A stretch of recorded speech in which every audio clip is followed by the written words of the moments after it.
하나님은 손을 펼쳐 주시는 분이십니다. 하나님께서 만물을 지으시고 그 만물의 필요를 아시고 그들에게 먹을 것, 입을 것, 덮을 것을 공급하시면서 하나님의 손을 펼치시는 분이시다라고 성경은 확인을 해주고 있습니다. 시편 145편 16절 말씀은 손을 펴사 모든 생물의 소원을 만족하게 하시나이다. 하나님은 이렇게 여러분에게도 손을 펼쳐주시는 분입니다. 여러분도 그 하나님을 깊이 경험하면서 이웃들에게 손을 펼치는 삶을 살 수 있기를 예수님 이름으로 축복합니다. 우리가 농사를 지을 때 밭에다가 씨앗을 뿌리고 심으면 어느샌가 가라지가 함께 생겨나는 것을 발견하게 됩니다. 그와 같이 사람도 인생을 태어나서 사는 가운데 성장하는데 자신도 모르게 욕심이 생겨나는 것을 깨닫게 됩니다. 욕심이 생기는 이유를 성경은 우상과 교제하기 때문이다라고 말해줍니다. 사람이 어려서부터 다 천사 같고 착한 것 같은데 눈에 넣어도 안 아플 것 같은데 그 사람이 태어나 자라는 과정에 어느새 그 자신도 모르게 욕심이 드러난다는 거예요. 그것은 우상과 교제하기 때문이다. 사람이 성장하는 과정에서 특별한 것도 없는 것 같은데 어떻게 우상과 교제합니까? 그랬을 때에 하나님과 교제하지 아니하고 우상과 교제하는 것은 가만히 있으면 저절로 되어지는 거예요. 에덴 동산에서 아담과 하와가 잘 사는데 저절로 뱀이 찾아와서 그렇게 유혹을 했던 것처럼 사람이 태어나 성장하는 과정에서 저절로 막 욕심들이 드러나게 됩니다. 그래서 우리들은 그 욕심을 절제하고 하나님과 교제하면서 하나님을 가까이 하고 사귀는 가운데에 하나님의 성품이 나타나는 것처럼 하나님이 손을 펼치는 것처럼 손을 펼치는 삶, 내게 있는 것 가운데에 다른 사람을 위하여서 나누는 그런 삶을 살도록 가르치는 것이 중요하다는 것을 성경은 말합니다. 그래서 부모가 하나님의 말씀을 잘 배우고 자녀들에게 부지런히 가르쳐야 할 것을 신명기는 말해주고 있습니다. 사람이 망하는 길 가운데 하나는 욕심으로 죄를 짓는 것이다라고 야고보서 1장 15절 기록하고 있습니다. 욕심이 일어나고 그 욕심 때문에 죄를 짓게 된다는 거예요. 그런 욕심을 골로새서 3장 5절에서는 탐심이라고 합니다. 탐심은 우상 숭배이기 때문에 그것은 물리쳐야 한다. 그때 물리친다는 말의 의미는 피하여 가야 된다는 뜻이에요. 도망해야 된다는 뜻이에요. 그러니 우상을 숭배하는 데에서 욕심이 일어나는 데에서부터 우리가 도망해야 된다, 피하여야 된다, 그런 의미입니다. 사도행전 21장에 보면 그와 같은 내용을 기록해 주고 있어요. 우리가 욕심을 피하고 우리의 마음을 잘 지키려면 은혜를 받아야 된다라고 성경은 말해주고 있습니다. 여러분, 우리 마음에 은혜가 있다는, 우리 마음에 1만 달란트 탕감받았다고 하는 그 감동이 있을 때에는 100데나리온 빚진 자를 탕감해 줄 수 있단 말이에요. 하나님께서 내게 손을 이렇게 펼쳐 주셨구나 하는 것, 감동이 있는 사람은 이웃을 향하여서 그들의 허물과 약점을 감싸고 용서해 줄 수 있는 여유가 있고 너그러움이 나올 수 있다는 것을 말해 줍니다. 여러분, 욕심을 피하는 마음, 여러분 욕심을 피하는 삶을 살기를 원한다면 하나님의 은혜를 사모하시기를 바랍니다. 하나님의 은혜가 있어서 다른 사람을 향하여 여유가 있는 모습을 드러낼 수 있기를 예수님 이름으로 축복합니다.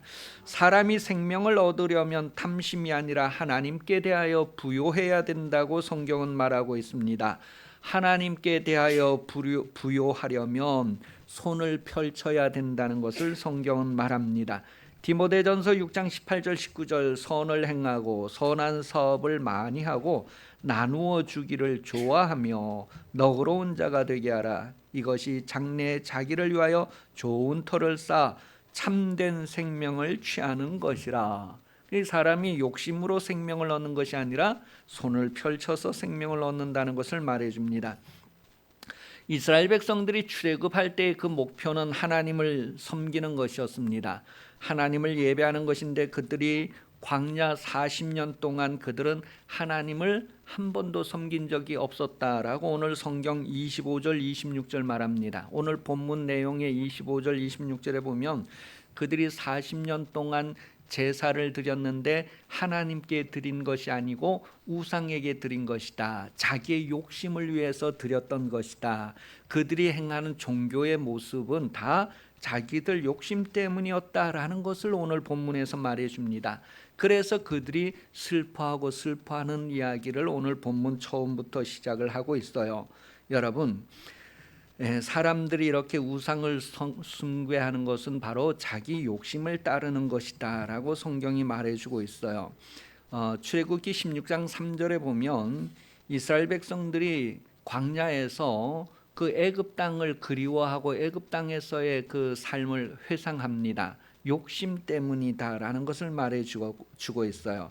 민수기 11장 4절 말씀에 보면 이스라엘 족속들 가운데 섞여 살고 있는 다른 인종들이 욕심을 품었는데 그것이 이스라엘 백성들에게 이렇게 이어지면서 이스라엘 백성들도 욕심을 품어서 하나님께 대하여서 요구하고 원망하고 불평하면서 하나님을 떠나는 모습, 하나님을 믿고 신뢰하지 못하는 모습을 우리에게 보여줍니다.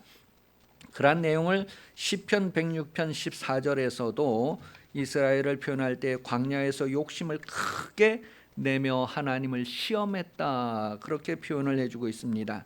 사람이 하나님을 섬기지 않는 것은 욕심 때문에 그렇습니다. 욕심 때문에. 여러분 교회 다니면서 가끔 시험들만 할 때가 언제냐면 여러분의 욕심이 어느새 여러분 자신도 모르는 사이에 커져서 그렇습니다. 그러니 여러분 이 욕심을 따라 살지 않으려면, 욕심이 여러분 마음에 없어지려면 하나님의 은혜를 받고 성령을 따라 살아야 할 것을 갈라디아서 5장 16절이 말해줍니다. 내가 이르노니 너희는 성령을 따라 행하라. 그리하면 육체의 욕심을 이루지 아니하리라.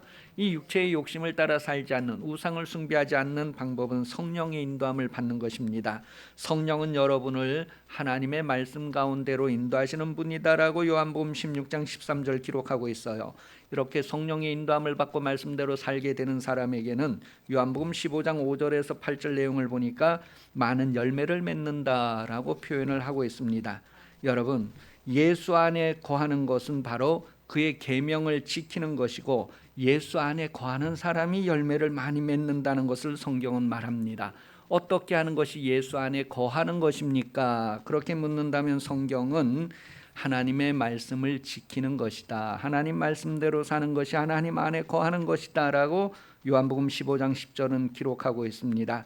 여러분, 하나님께서 여러분을 사랑하셔서 여러분이 하나님 앞에 열매로 드려진 것처럼 여러분도 누군가를 사랑한다면 그들도 하나님 앞에 귀한 열매로 구별될 것입니다. 성경은 사도행전 20장 35절에 주는 것이 받는 것보다 복되다라고 했습니다. 사랑은 받는 것이 아니라 주는 것이라고 말합니다. 하나님이 하나님의 성품을 여러분에게 드러내셨으니 여러분도 다른 사람들에게 하나님의 사랑을 드러내서 풍성한 열매를 맺는 그런 계절이 하나님 앞에서 올 수 있도록 하나가 되는 교회 되시기를 예수님 이름으로 축복합니다.